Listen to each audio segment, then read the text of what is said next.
Glória a Deus. A paz do Senhor, amém, irmãos? Amém. A paz do Senhor, amém, irmãos? Amém. Amém. Quero louvar a Deus pela oportunidade que nos concede.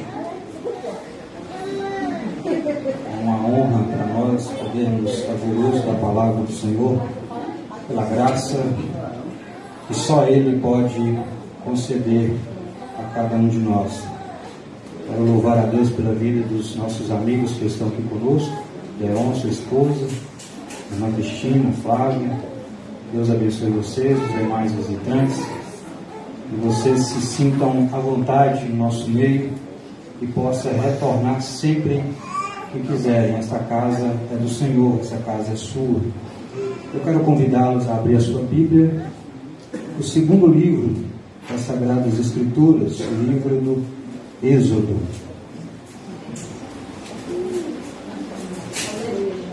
Bendito seja em nome daquele que vive e reina para sempre.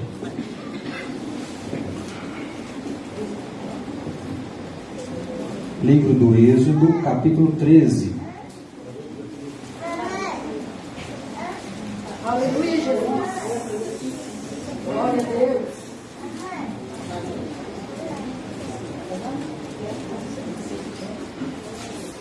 Livro do Êxodo, capítulo 13. Vamos ler dois versículos somente. 17 e 18. Quem encontrou diz amém? Amém. Então vamos lá. Quando o Faraó deixou sair o povo, Deus não o guiou pela rota da terra dos filisteus, embora este fosse o caminho mais curto, pois disse: se eles se defrontarem com a guerra, talvez se arrependam e voltem para o Egito. Assim Deus fez o povo dar a volta pelo deserto, seguindo o caminho que leva ao Mar Vermelho. Os israelitas saíram do Egito preparados para lutar. Eu gostaria que você pudesse fechar sua Bíblia ou deixá-la aberta para nos acompanhar. Mas eu gostaria que antes de sentar, eu gostaria que você repetisse para que isso ficasse guardado no seu coração. Eu gostaria que vamos resumir esses dois versículos da seguinte maneira: Deus não guiou o povo pelo caminho dos filisteus, mas o fez dar a volta pelo caminho do deserto até o Mar Vermelho. Vamos lá? Deus não guiou o povo pelo caminho dos filisteus, mas fez o povo dar a volta pelo deserto até o Mar Vermelho. Guarde isso no seu coração. Pode tomar o seu assento.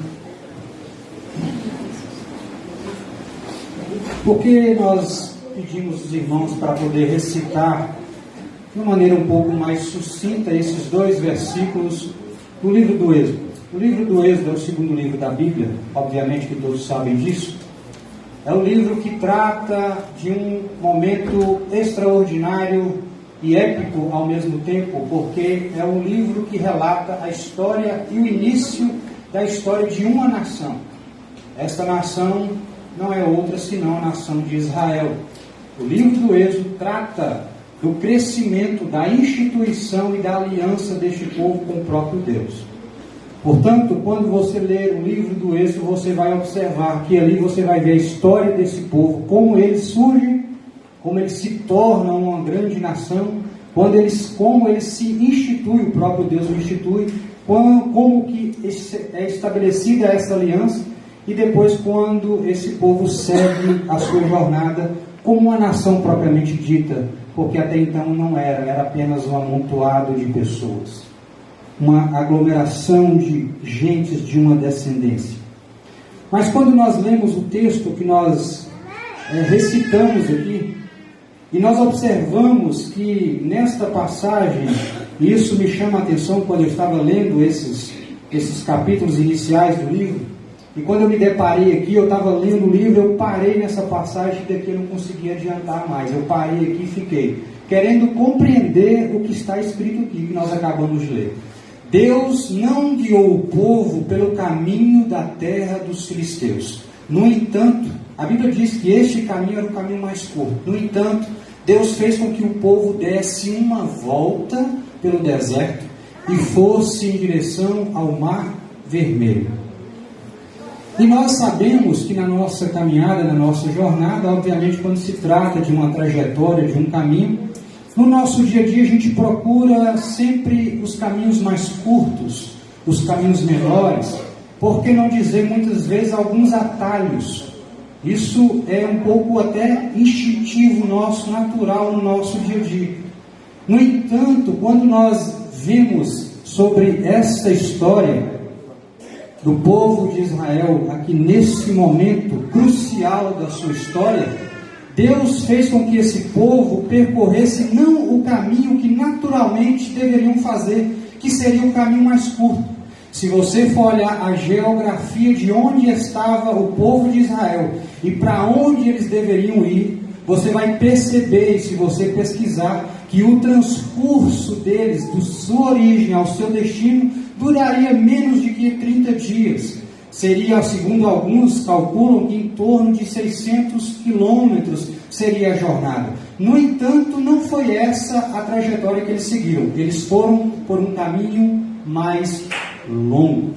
E aqui eu parei para poder ficar questionando a Deus por que isso. Porque quando nós olharmos o contexto dessa passagem, e eu quero tentar de forma sucinta contextualizar aqui para vocês, lógico que todos conhecem, mas vamos recapitular essa história. Este povo foi instituído, começou a surgir por intermédio de uma família. Obviamente não precisamos regressar até Abraão, onde foi feita a promessa inicial, mas eu quero que você volte comigo um pouco até a história de um dos descendentes de Abraão, que é Jacó, filho de Isaac, que era o filho imediato de Abraão. Jacó foi um homem que teve 12 filhos, e esses 12 filhos depois, futuramente, é que formou a grande nação de Israel. Se você ler os capítulos finais do livro de Gênesis, você vai perceber que este povo estava ali, a família deste homem estava ali em Canaã, a terra que Deus havia prometido entregá-los. No entanto, eles estavam ali acometidos por uma tragédia. A terra em que eles estavam não tinha mais mantimentos, eles foram tomados de uma fome assustadora, e eles não tinham mais de onde tirar alimento, não tinham mais recursos, os seus celeiros estavam vazios, as suas plantações estavam mortas, e eles não tinham de onde tirar o recurso. No entanto, para ser breve, para os irmãos compreenderem, Deus havia provido um dos filhos deste homem, Jacó, que se chamava José, que fora abandonado pelos seus irmãos por conta de alguns entreveros familiares. Ele foi lançado numa cisterna, tentaram matar José, e depois, por intermédio do filho do irmão mais velho dele, eles não mataram, lançaram numa cisterna, e posteriormente, para se verem livres daquela situação, resolveram vendê-lo como escravo, e José foi parar na terra do Egito.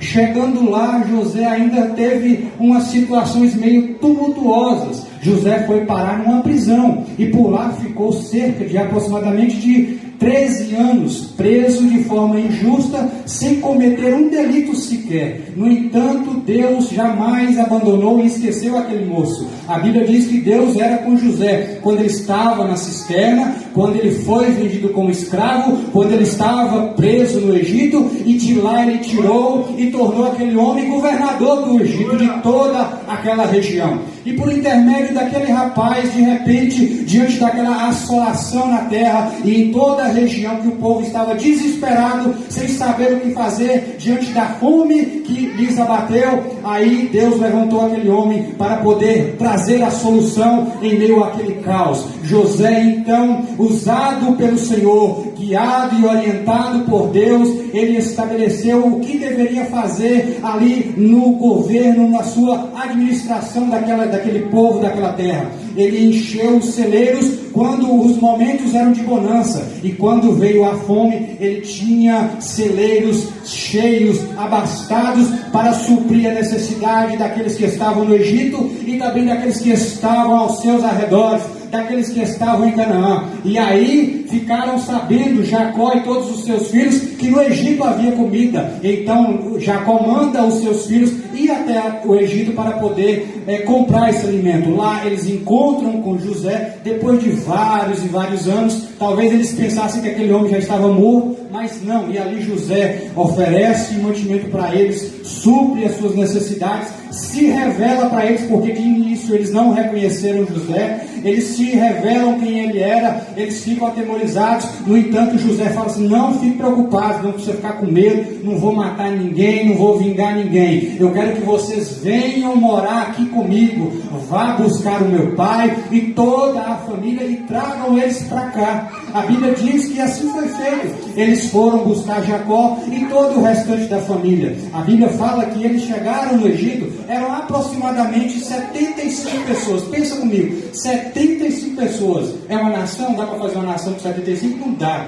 Ainda não dá, é muito pouco. Então eles se estabelecem no Egito, e ali diz que eles prosperam, eles se multiplicam, eles crescem. E aí Jacó morre, José morre. Faraó, que governava o Egito na época de José, morre também, que gostava de José, porque tudo que José fazia era abençoado. Então eu falei assim: esse rapaz aqui é bom, quero andar com ele. Esse camarada, tudo que ele põe a mão prospera, eu vou andar com ele. Eu quero colocar ele aqui do meu lado. Senta aqui na cadeira do meu lado, porque o que você faz tem alguma coisa diferente aí, que você tem, que o negócio aqui flui. Aí eu quero abrir um parênteses e dizer: se você é um servo de Deus, fiel ao Senhor, não se preocupe aonde você está, se você às vezes vai passar pelo poço, ou se você vai passar por uma prisão. Se Deus é contigo, meu irmão, Ele vai te abençoar, Ele vai prosperar o seu caminho, aonde quer que você esteja. Agora vamos voltar aqui. O povo estava no Egito, 75 pessoas, os pais ali morrem, os irmãos de José morrem, todos morrem, e Faraó, que governava o Egito, também morre. E o que acontece? A Bíblia diz que surge um governador, um imperador, um faraó novo, que não conhecia a trajetória de José, que não conheceu os feitos de José, como José salvou a terra do Egito e todos os seus arredores. E ali diz a Bíblia que ele olha e vê o povo hebreu se multiplicarem. Aquele povo que chegou com 75 pessoas já não eram mais 75, eles tinham crescido, eles tinham se multiplicado, eles estavam se tornando, eles estavam se agigantando. E esse faraó então, ele ficou com medo de quê? De perder o seu domínio, porque ele falava: esse povo vai crescer, eles vão se rebelar contra nós, vai se aliar com os nossos inimigos e vai destruir o Egito. Então o que ele resolveu? Chamou os seus capatazes, os seus conselheiros, os homens de liderança que ali reinavam e governavam com ele no Egito, e falou assim: vamos oprimir esse povo, vamos apertar a corda, vamos espreitar a situação, porque nós não podemos deixar esse povo crescer. Mas a Bíblia diz que quanto mais eles apertavam, quanto mais eles oprimiam, quanto mais eles humilhavam, quanto mais eles afugentavam o povo, diz a Bíblia que o povo crescia ainda mais. Eu quero te dizer uma coisa: quanto mais você é exprimido, quanto mais você sofre, quanto mais você é humilhado, quanto mais você é rejeitado, quanto mais você é caluniado, quanto mais você é criticado, mais a bênção do Senhor se multiplicará na sua vida, porque é Ele que governa a nossa vida. O povo então crescia. E Faraó ali revoltado, vendo aquele povo crescer, se agigantar, eles falam: nós temos que fazer alguma coisa. O que nós estamos fazendo até agora não resolveu. Vamos fazer o seguinte: vamos matar agora os que nascerem de agora em diante, vai morrer todo mundo. Chama as parteiras lá: se nascer um menino, vocês matam. Se nascer menina, pode deixar. Menina deixa, mas se for homem do sexo masculino, mata todo mundo. Vamos acabar com esse povo agora. Vamos ceifar essas vidas. Aí diz a Bíblia que as parteiras temeram a Deus. Olha para você ver, as parteiras temeram a Deus e não obedeceram ao faraó. O povo continuou crescendo. Ele falou assim: o que está acontecendo? Por que vocês não estão me obedecendo? Olha, é o faraó. O faraó no Egito era como um Deus. O que ele falava tinha que cumprir, tinha que ser obedecido. Ele era o governador, ele que reinava. Não poderia ser desprezada a sua ordem. Mas aquelas parteiras temeram muito mais a Deus do que a ele e não obedeceram àquele homem. E ali o povo continuou crescendo.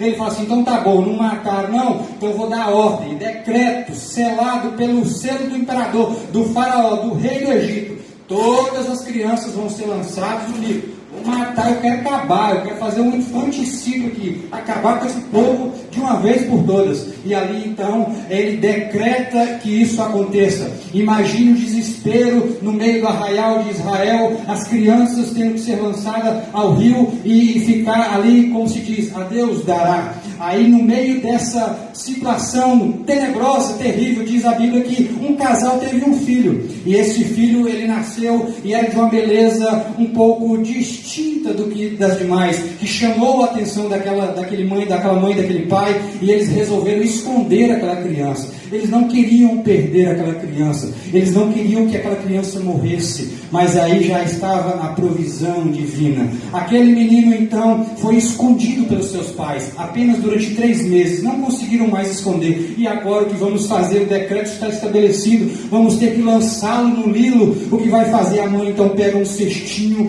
ali, como que fazendo um paralelo, como Noé fazendo a arca, betuma aquele cesto todinho, impermeabiliza, para os irmãos entenderem, para que não haja ali a penetração da água e aquele cesto afunde, aquela criança se afogue. A mãe, com todo o seu cuidado, prepara o cestinho, pega aquela criança e coloca dentro do cesto, vai até as margens do Nilo e junto aos juncos coloca o cesto às margens do Nilo, junto aos juncos, e ali deixa. E a sua irmã estava ali, já era maiorzinha, mais velha do que ele, fica observando de longe tudo o que estava acontecendo. A Bíblia diz que a filha do faraó vai até o Nilo para se banhar, e lá ela vê algo diferente acontecendo. Ela percebe uma movimentação estranha nas margens do Nilo, e ali então ela vai procurar saber o que ela encontra o cesto. Quando abre o cesto, ela se depara com a criança, e aí ela diz, de fato, é um dos hebreus, é um filho hebreu. Se está aqui no Nilo, se foi lançado aqui nas águas, é porque está em obediência ao decreto do meu pai, é um filho hebreu. Mas ela ficou tão maravilhada com a beleza da criança, que ela toma aquela criança para ela. A irmã do menino que estava observando chega prontamente e diz: se a senhora quiser, eu vou arrumar alguém para amamentar a criança e cuidar dela para a senhora, depois ela traz e te entrega de novo. A filha de Faraó: gostei da ideia, vai lá, chama. Quem que ela chama? A mãe do menino. Olha a provisão de Deus aí, meu filho. A mãe que achava que ia perder a criança, foi ela chamada pela filha do Faraó para cuidar do menino, amamentar a criança e conduzir aquela criança até o momento que ela deveria entregar para a filha do Faraó. E assim aconteceu. Ela foi lá, cuidou do menino, depois levou para a filha de Faraó. A filha de Faraó foi e colocou o nome dele de Moisés. Moisés vai ser o seu nome, tirado das águas. Seu nome vai ser esse aí. Aí a Bíblia, vamos tentar resumir aqui. A Bíblia então chega ao ponto que Moisés, já na fase adulta, cresceu no palácio real. O menino que era para ser morto, quando nasceu não morreu, cresceu dentro do palácio daquele que queria matá-lo. Olha como é que Deus faz as coisas. Ele cresceu, foi instruído em toda a ciência e sabedoria do Egito, e ali, chegado a uma determinada idade, ele queria estar no meio do seu povo, e foi lá ver como que o povo de Israel estava, como os hebreus viviam. E quando ele chegou lá, ele notou algo estranho, que ele não se agradou muito. Ele viu o povo dele sendo maltratado, ele viu o povo dele sendo açoitado. Um egípcio estava ali maltratando, humilhando, batendo em um dos seus irmãos, e ele então, ele se irou com aquilo. Ele não se conformou com aquela situação, e de forma instintiva, ele observou para um lado, observou para o outro, viu que ninguém estava observando e vendo o que ele estava fazendo, ou o que ele iria fazer. Ele então foi lá e pegou esse egípcio e matou esse egípcio, e foi embora. Achou que estava beleza, tudo bom, matei, ninguém viu, Faraó não viu, conselheiro do Faraó também não viu, nenhum soldado ou capataz do Egito viu, ótimo. Aí acontece que em um outro dia, quando ele estava lá passeando no meio do povo, observando, ele percebe que 2 dos seus irmãos israelitas estavam brigando entre si, e ele tenta apaziguar esta situação entre seus irmãos, e então um deles vira para ele e diz assim: olha, quem te constituiu líder e juiz sobre nós? Por acaso, porventura, você vai fazer conosco o mesmo que você fez com o egípcio? Vai nos matar? Naquele instante diz a Bíblia que Moisés ficou assustado, atemorizado, porque ele pensou: e já descobriram o que eu fiz.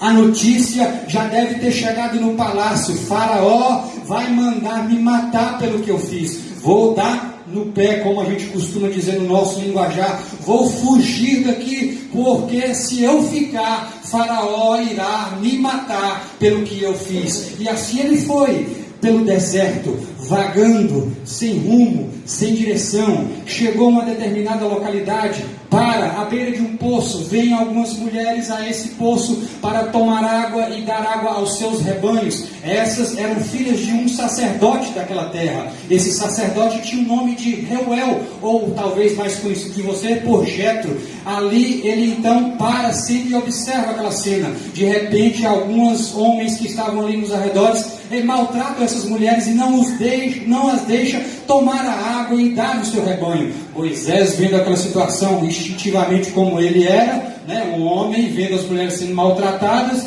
sendo humilhadas daquela forma, ele tomou a frente e ali expulsou aqueles homens, pegou a água, serviu para ela, serviu para o rebanho, falou assim: agora pode voltar para sua casa, vai em paz, vai tranquila. Quando ela chega em casa, relata tudo para o pai. O pai fala assim: mas cadê esse camarada que fez isso? Por que você não trouxe para cá para ficar aqui conosco, para se alimentar conosco, para conviver conosco? Ela vai lá e corre atrás desse homem, vem cá que papai quer conhecer você. Conta aqui para ele tudo que você fez, o que aconteceu. E ali Moisés relata tudo para ele. Ele se estabelece na casa daquele homem. Aquele homem depois dá uma das suas filhas como esposa para ele. E ali ele convive, começa ali viver, estabelecer a sua raiz, a sua família, ao seu lar. Ele tem um filho por nome de Gerson. Depois ele está ali caminhando, pastoreando os rebanhos do seu sogro. Em uma determinada ocasião ele vai para um lado assim desértico, chega na região montanhosa de Horebe, e ali ele está andando. De repente ele se depara com uma cena extraordinária, que talvez seja a cena que todos nós gostaríamos de presenciar, que todos nós gostaríamos de ver. Aleluia! É aquela cena de uma sarça, é uma planta, para que talvez quem não tem muita familiaridade, que estava ali naquele deserto. Acontece que aquela sarça estava se incendiando, chamas de fogo literalmente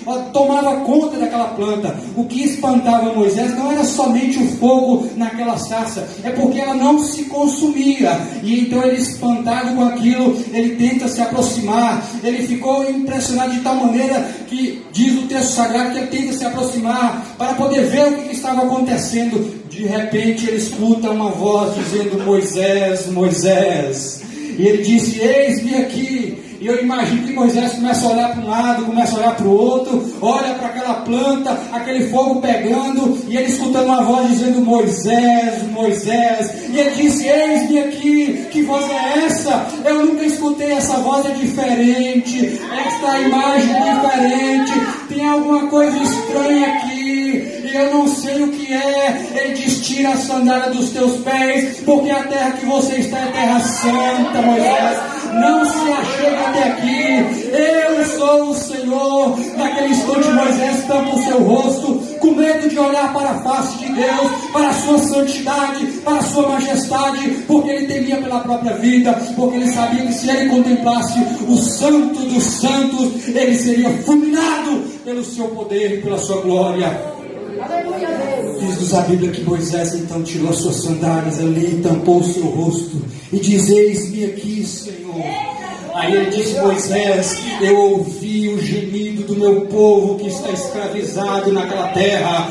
Eu escutei o clamor daquela nação, daquele povo que está ali. E eu fiz uma promessa aos seus pais, a Abraão, a Isaque e a Jacó. Eu sou o Deus de Abraão, eu sou o Deus de Isaque, eu sou o Deus de Jacó. Eu quero te dizer uma coisa: Abraão já havia morrido, Isaque já havia morrido, Jacó já havia morrido. Aí você me pergunta, então por que Deus é Deus de Abraão, de Isaac e Jacó? Para Deus eles estavam vivos, porque o nosso Deus não é Deus de morto, Ele é Deus de vida, Ele é Deus de vivos. E se você está aqui nessa noite morto, Ele vai te ressuscitar. Se você está aqui nessa noite desanimado, Ele vai te animar. Se você está aqui nessa noite triste, Ele vai te alegrar, porque Ele é Deus de Abraão, de Isaac e de Jacó. Aleluia! Eu escutei, Moisés, a voz e a aflição do meu povo, e ouvi para poder resgatá-los. Eu vou cumprir a promessa que eu fiz. Vou fazer deles uma grande nação. O povo já cresceu o suficiente. Agora eles precisam conhecer ao Deus dos seus pais, dos seus antepassados. Você vai voltar para o Egito e vai procurar os líderes do povo e vai falar isso para eles, que eu escutei a oração deles e vim, desci. Literalmente, desci para poder libertá-los. E depois você vai até Faraó e vai falar com ele lá para ó, libera o povo. Libera, porque senão o negócio vai ficar feio do seu lado. Libera, porque quem está ordenando sou eu.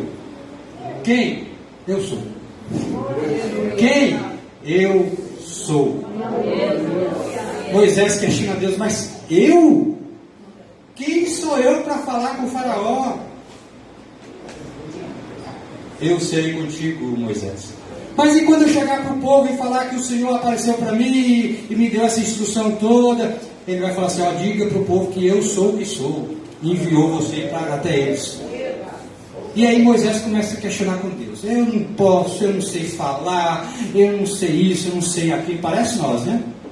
Parece eu e você. Eu não vou fazer isso aqui não, porque eu sou baixinho, eu sou altinho, eu sou moreninho, eu sou branquinho, eu sou gago, eu não sei falar, eu não tenho instrução, eu não sei falar direito, eu não sou alfabetizado, eu tenho dificuldade de fala, eu não terminei o ensino médio, aliás, o ensino fundamental sequer eu concluí, eu não fiz faculdade, como é que eu vou pregar, como é que eu vou cantar, eu não sei fazer isso, não sei fazer aquilo, eu sou assim, eu sou assado. Deixa eu te falar um negócio aqui, meu irmão. Se Deus apareceu na sarça e te chamou, não se preocupe com as suas credenciais. Deus não está procurando credencial de absolutamente ninguém. Deus está procurando pessoas que estejam com o coração aberto e disposto a cumprir, dizer apenas, eis-me aqui, Senhor, envia-me a mim, faz o que o Senhor quiser. Se o Senhor mandou plantar bananeira, eu vou plantar bananeira. Ninguém vai entender absolutamente nada, nem eu vou entender, mas eu vou plantar bananeira. Não importa, Deus não está procurando credenciais de absolutamente ninguém.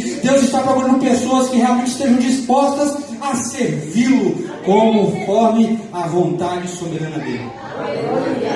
Esse povo estava escravizado. Deus escolheu Moisés e chamou ele. E depois desse diálogo, essas infinitas justificativas, Moisés foi, tá bom, eu vou. Aí Deus falou assim, o seu irmão mais velho, Arão, vai te acompanhar. Você vai falar, beleza. Moisés foi, encontrou com Arão, dirigiu-se ao povo e falou tudo. Falou para o povo, ficou meio assim. Aí ele fez alguns sinais que Deus orientou ele a fazer. Pegou a vara transforma em serpente. O povo falou, opa, um negócio diferente. A mão de Moisés escondida, depois fica leprosa. Depois ele esconde a mão novamente, a mão fica curada. Falou, então foi quem apareceu para você na sarça. Nós sabemos que, nós já ouvimos a história desse Deus aí. Esse é o Deus dos nossos antepassados. Aí diz o texto que eles adoraram ao Senhor, não a Moisés, ao Senhor. Adoraram ao Senhor, não a Moisés. E então Moisés foi e se dirigiu até Faraó. Chegou lá no palácio, pediu autorização, conseguiu a autorização para chegar diante do rei, juntamente com seu irmão e a comitiva que o acompanhava. Diz, eu tenho uma ordem para transmitir. Imagina você chegar num palácio de uma autoridade máxima daquela localidade e dizer para ele assim, eu tenho uma ordem para te dar, uma ordem. Não estou te fazendo pedindo favor, não estou pedindo clemência, não estou fazendo, não, eu vim trazer uma ordem. O Faraó olha assim e fala assim, mas peraí, ordem de quem? Ele falou assim, o Senhor nosso Deus, o Deus dos Hebreus, Ele mandou vir aqui e mandou te dizer: libera esse povo que está aí, sofrendo, sendo castigado, humilhado por você e todo o Egito. Libera para que eles vá ao deserto adorá-lo. Faraó falou: quem? Eu nunca vi falar desse Deus aí. Quem é esse Deus? Moisés falou assim: esse é o Deus dos Hebreus. Fazendo com um linguajar hoje, talvez Moisés falasse: ó, se eu fosse o Senhor, não questionava muito não, libera logo, porque se não liberar, a mão dele virá sobre o Egito. Aleluia. E se essa mão vir sobre o Egito, vocês vão sofrer. Mas Faraó, no Egito, era como um Deus. Obviamente, assim, quem é esse Deus para fazer isso aqui, rapaz? Você está doido na cabeça? Vai embora. Some daqui da minha presença. Obviamente, eu estou usando um linguajar coloquial nosso. Saia. Quero nem saber. Diz a Bíblia que ele desprezou, virou as costas para Moisés. Virou, chamou seus capatazes, falou assim: ó, vamos fazer o seguinte, esse povo está muito à toa. Se eles estão clamando esse Deus deles aí para vir libertar, é porque estão com tempo de sobra. Vamos apertar um pouquinho mais a porta. Eles fabricavam tijolos, e o Egito concedia palhas que era utilizado na fabricação desses tijolos. O Faraó vira para os capatazes e fala assim: olha, a partir de agora, de hoje, o Egito não vai mais fornecer a palha. Eles vão ter que se virar, correr para todas as bandas que eles quiserem, e vão providenciar a palha. Mas tem uma coisa, tem um detalhe: a produção não pode diminuir um trisco sequer. A mesma porção que eles produziam com o fornecimento da palha, eles vão ter que fornecer sem a palha concedida pelo Egito. Se virem nos 30, já que vocês estão à toa, então a coisa piorou.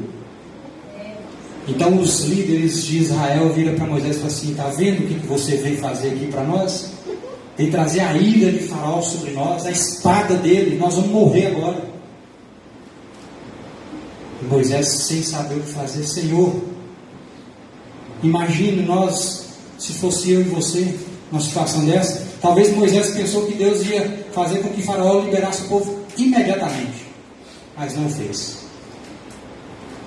O povo, quando viu Moisés e ouviu a mensagem, talvez imaginou que seria instantaneamente a libertação, mas não aconteceu. Não aconteceu. E Moisés disse: por que o Senhor não libertou o povo? Calma, Moisés. Calma, Moisés. Eu vou estender as minhas mãos sobre o Egito. Eles não quiseram ouvir, não foi?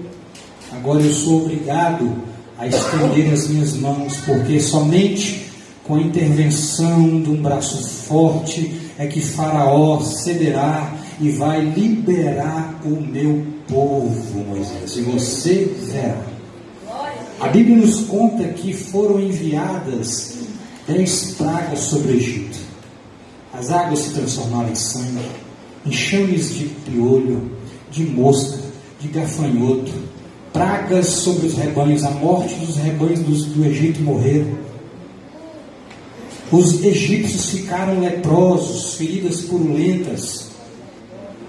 Houve trevas sobre toda a terra do Egito.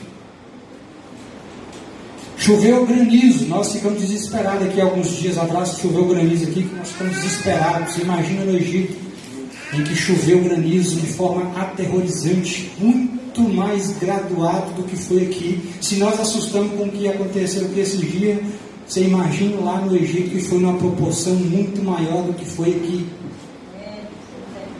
E aí, quando chega na última praga, Deus dá uma orientação para Moisés, fala assim: fala com o povo que é a última praga. Eu dei oportunidade para eles 9 vezes.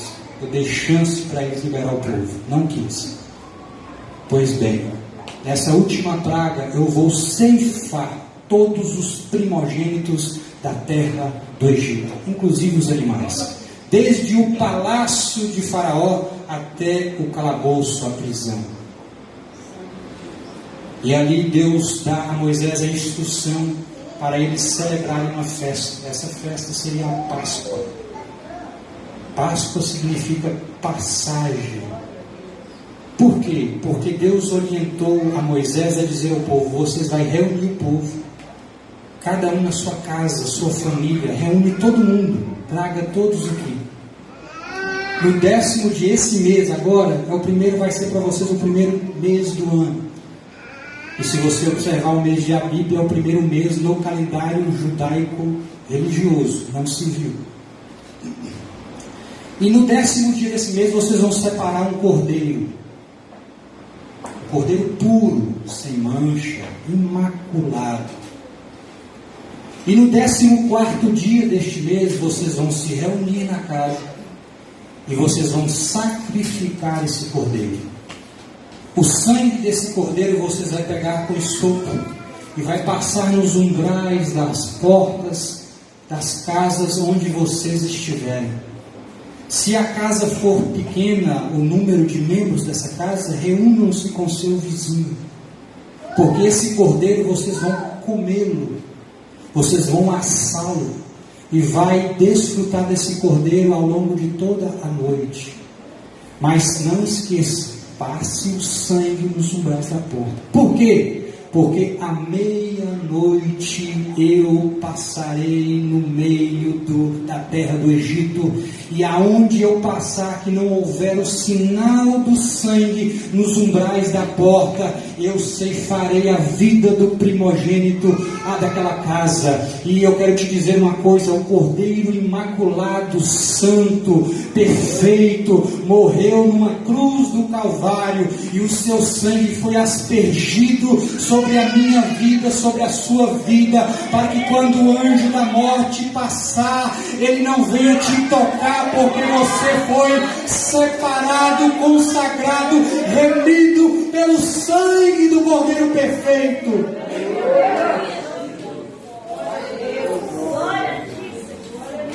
Diga para o povo, Moisés, para ficarem preparados. Vocês vão sair. Quando der a meia-noite, isso vai acontecer. E vai ser um pavor em toda a terra do Egito.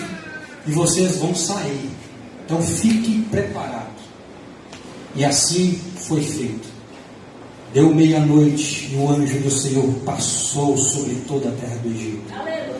De repente, aquela região que estava um silêncio natural do povo que já estava adormecido, começa a se ouvir gritos, começa a se ouvir pavores, começa a se ouvir prantos e lamentações. E isso não foi em uma casa, isso foi em uma, foi em duas, foi em três. Chegou no palácio, atingiu o calabouço, as prisões, os currais dos egípcios foram atingidos, até os animais morreram, e todos começaram a acordar, a acender as suas luzes para saber o que havia acontecido. Que praga é essa que chegou até a casa deles? Eles não sabiam, mas era a mão de Deus que estava ali para fazer cumprir a sua vontade, para estabelecer o seu juízo sobre aqueles que estavam oprimindo, estavam escravizando o povo do Santo de Israel.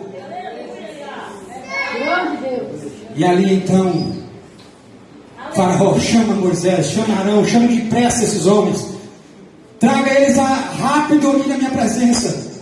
Moisés chega para Arão e fala assim: pega todo o seu povo, tudo que você tem, seus filhos, netos, toda a sua parentela, todo o povo, tudo que você tem de propriedade, de animal, desapareça do Egito, saia depressa deste lugar. E os egípcios diziam: vai logo, Moisés, vai depressa, Moisés, porque senão vamos morrer todos nós aqui neste lugar. E o povo de Deus então sai do Egito. Aleluia. Está difícil a sua caminhada, irmão? Está espremida, está apertada, está doendo. Vai chegar a meia-noite, vai chegar. E quando a meia-noite chegar, o milagre vai começar a acontecer.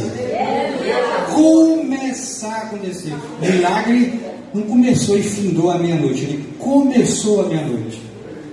Começou à meia-noite. O povo sai. Faraó desesperado. Perdeu o seu filho primogênito. Todas as casas do Egito lamentando. E segue o povo. Sai de Ramassés, acampa em Sucote. De Sucote vai até Etã. De Etã eles vão até... E ali fica acampado às margens, à beira do deserto. E aí chega onde nós encontramos aqui o texto. Deus faz o povo dar a volta. Fala assim, ó, vocês vão seguir o caminho, mas para um pouquinho aí. Não é aqui que vocês vão seguir. Vocês vão dar a volta no deserto. E vocês vão até Piaiote. Entre o mar e Migdol, vocês vão acampar exatamente ali, de frente para o mar. É lá, é por ali que vocês vão. É por ali. E o povo foi. Faraó, passado aquele momento desesperador, seus conselheiros falam assim, olha o que nós fizemos. Liberamos o povo que estava aqui escravizado. O que será de nós agora? Quem vai construir as nossas cidades? Quem vai edificar os nossos muros, as nossas fortalezas? O Faraó falou assim, realmente, que povo miserável. E eu os liberei. Isso não vai ficar assim não. Matou os nossos filhos. E levou tudo que tinha aqui ainda. Porque diz a Bíblia que o povo saiu e levou o despojo do Egito. Eles não foram de mão banana. Deus não tirou ele da terra do Egito de mão banana, não. Foi. Vamos atrás desse povo. Aí você imagina, a Bíblia diz que o povo estava marchando de forma triunfante. Imagina você no meio daquele povo, escravizado há mais de 400 anos, sendo oprimido e escravizado. De repente sai, liberta. Assim, agora enche o peito, né? Caminhando eu vou para Canaã. Caminhando eu vou para Canaã. Caminhando eu vou para Canaã. Glória a Deus. Caminhando eu vou para Canaã. Pronto, chega no momento, eles olham para frente e vê o mar. Aí eles escutam um alvoroço e falam assim, ó, tá vindo alguém atrás. Quando olham, vem Faraó, desesperado. Pensa naquele pitbull bravo, chega a babar. Eu vou pegar eles, vou estraçalhar aquele povo. Pitbull raivoso, vem eles na terra, vou pegar. Eles estão cercados, não tem para onde fugir, é agora, o momento certo. E aí o povo olha para lá e fala assim, a musiquinha não vai funcionar mais não. Moisés, não tinha sepulcro suficiente no Egito para você trazer nós para cá, nós vamos morrer aqui. Moisés olha para eles e fala assim, rapaz, calma, vocês verão o livramento do Senhor hoje. Esse pitbull raivoso que você está vendo aí, babando atrás de nós, você não vai ver mais não. Não preocupe-se não.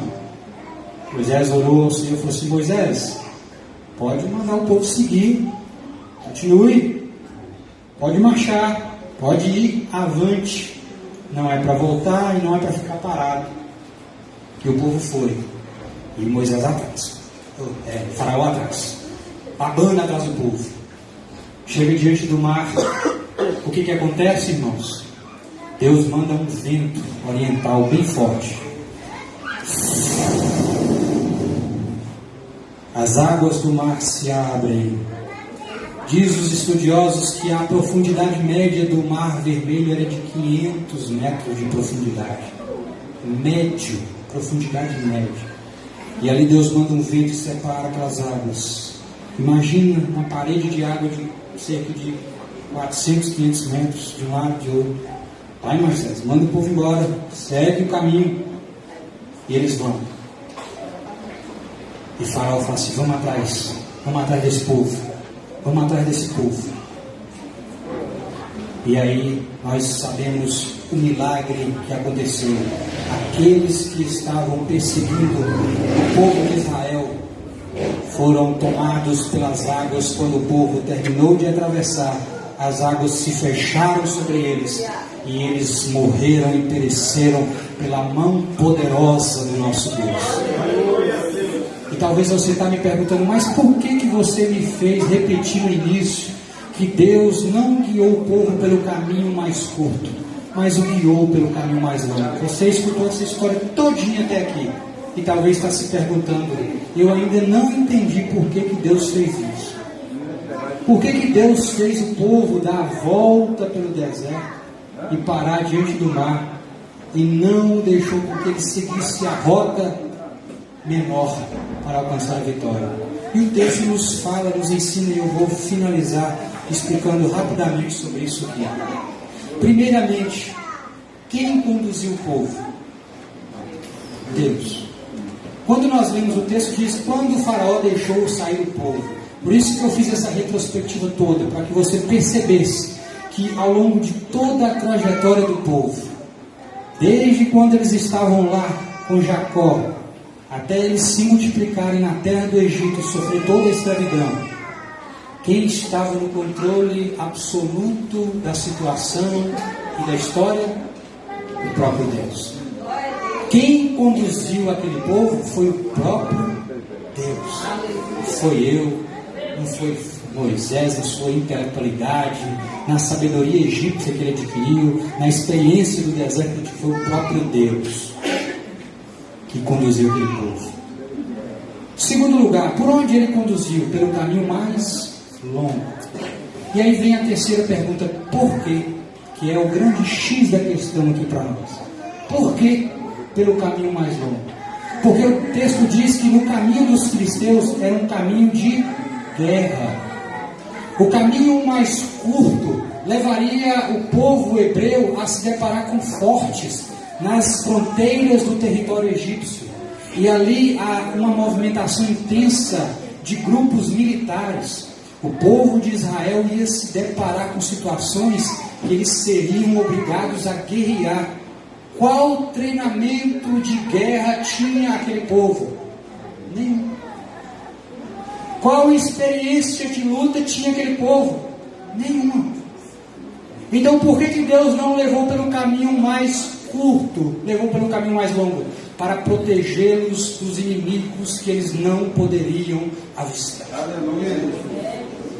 Sabe por que muitas vezes a sua caminhada está demorando? Você fala assim: Deus, mas o Senhor falou isso, prometeu isso, falou que ia me dar isso, que ia fazer aquilo, mas está demorando tanto. Não se preocupe, porque o caminho da sua vitória não é o caminho mais curto, é o caminho mais longo. Porque no caminho mais curto haverá situações de perigo que talvez você não vai saber guerrear, você não vai ter capacidade para enfrentar, e Deus está te preparando para o momento certo conceder a sua vitória.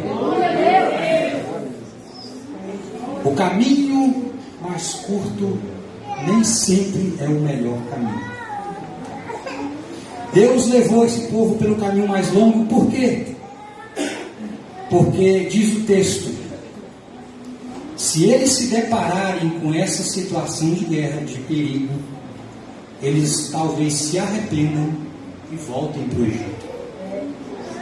Lembra lá atrás quando eu contei que quando Moisés chegou para o povo, contou para eles o que Deus tinha falado, foi até Faraó e falou o que Deus tinha mandado, e Faraó simplesmente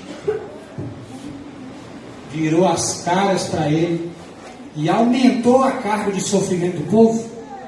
O que o povo fez? Olha que quando Moisés chegou para eles e falou: ó, Deus falou isso, isso e isso, ó, Deus fez esse sinal, transformou o vara em serpente, me deu lepra, curou a lepra e fez isso, pegou a água, transformou em sangue. Esse Deus que mandou vir aqui. Tá, beleza, bom. Aí diz a Bíblia que o povo adorou ao Senhor quando viu tudo isso. De repente, quando Moisés vai a Faraó e volta, o negócio, em vez de ficar bom, ficou pior. Aí eles já se revoltam, falam assim: Você veio trazer foi morte para nós. Sabe o que disse o salmista?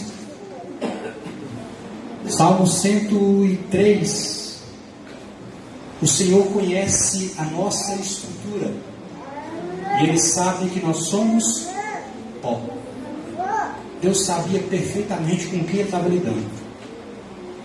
Se aquele povo fosse pelo caminho mais curto e ele se deparasse com a situação de guerra, a primeira coisa que eles iam fazer é juntar as trouxinhas, dar meia volta e para o Egito. Você não vai pelo caminho mais curto porque Deus quer te proteger da tentação de regressar, de retroceder, de parar, de desistir. Portanto, siga o caminho às vezes mais longo, porque é por ali que Deus está te guiando. É Deus que está te guiando. E em terceiro lugar, por que Deus fez o povo dar a volta? Porque Ele queria que o povo estivesse exatamente aonde Ele queria.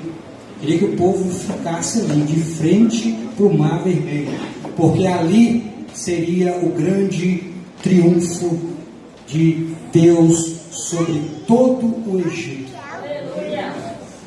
A Bíblia diz que quando o povo estava atravessando o mar e Faraó vindo atrás enfurecido, diz a Bíblia que o anjo do Senhor, que estava à dianteira do povo, se posicionou à retaguarda. E quando eles estavam caminhando pelo deserto, o Senhor disse que eles estavam sendo guiados por Deus por uma coluna de nuvem durante o dia e uma coluna de fogo durante a noite, para conduzi-los tanto de dia quanto de noite. A hora que eles quisessem caminhar, Deus estava lhe guiando. De dia, uma coluna de nuvem, de noite, uma coluna de fogo. Eles não seriam confundidos, não cairiam em armadilhas, estariam aquecidos do frio, estariam protegidos do calor. A presença de Deus foi com eles. Mas no momento da travessia, essa coluna, juntamente com o anjo, vai à retaguarda do povo. E o povo egípcio vindo atrás. A Bíblia diz que para o povo que estava vindo atrás, tudo se tornou obscuro. Eles já não conseguiam compreender o que estava à frente, não conseguiam avistar a sua presa. E de repente eles começaram a ficar desesperados. Eles não enxergavam mais os israelitas. E os seus carros começaram a quebrar. E eles começaram a desesperar, vendo aquilo que a sua caminhada não avançava. E eles começaram a ficar desesperados. E diz a Bíblia que eles falaram assim: olha, vamos retroceder, vamos voltar para trás, porque o Senhor dos israelitas está pelejando por eles neste lugar. Eu quero te dizer uma coisa, irmão, enquanto você está caminhando, ainda que você esteja dando a volta pelo deserto, seguindo um caminho mais longo, eu quero te dizer uma coisa: o Senhor dos exércitos está pelejando por você, Ele está tomando a sua causa nas suas mãos, e Ele vai derrubar os seus inimigos, ainda que as pessoas não acreditem, ainda que o mundo não acredite, ainda que as pessoas falem que isso é história, é conto da carochinha, isso é um conto de fábula. Para Faraó parecia ser também um conto de fábula, até o momento em que ele viu a poderosa mão de Deus estendida sobre o Egito, e eles ali naufragaram, eles fraquejaram, eles morreram e foram derrotados pelo nosso Deus.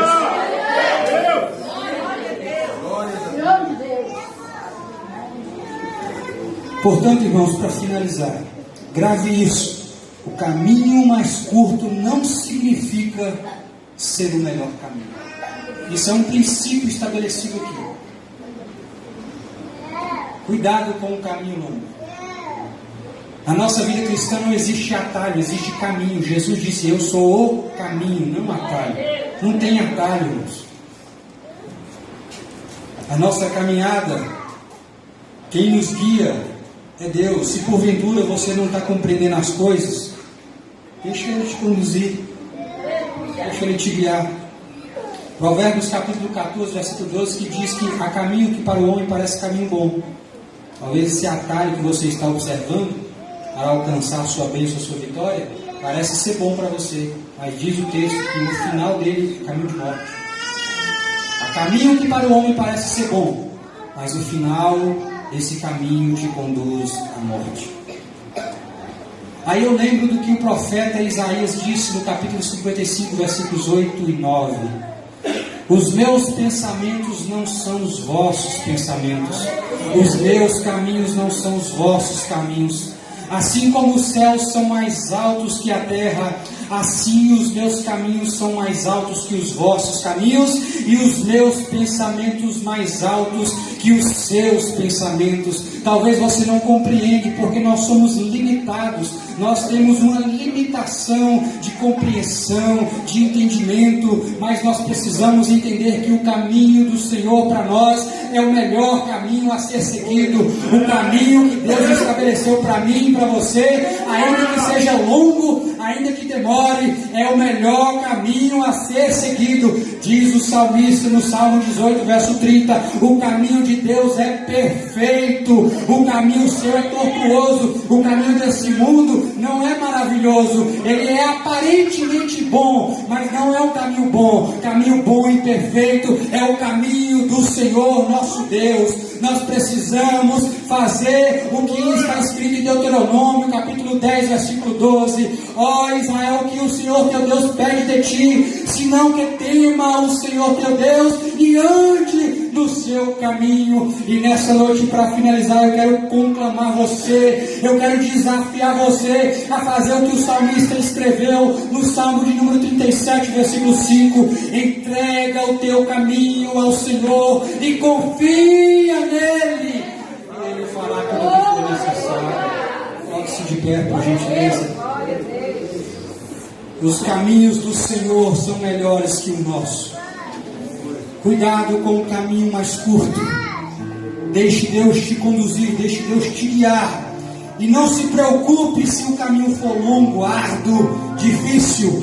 Este é o caminho que Deus estabeleceu para que nós passássemos.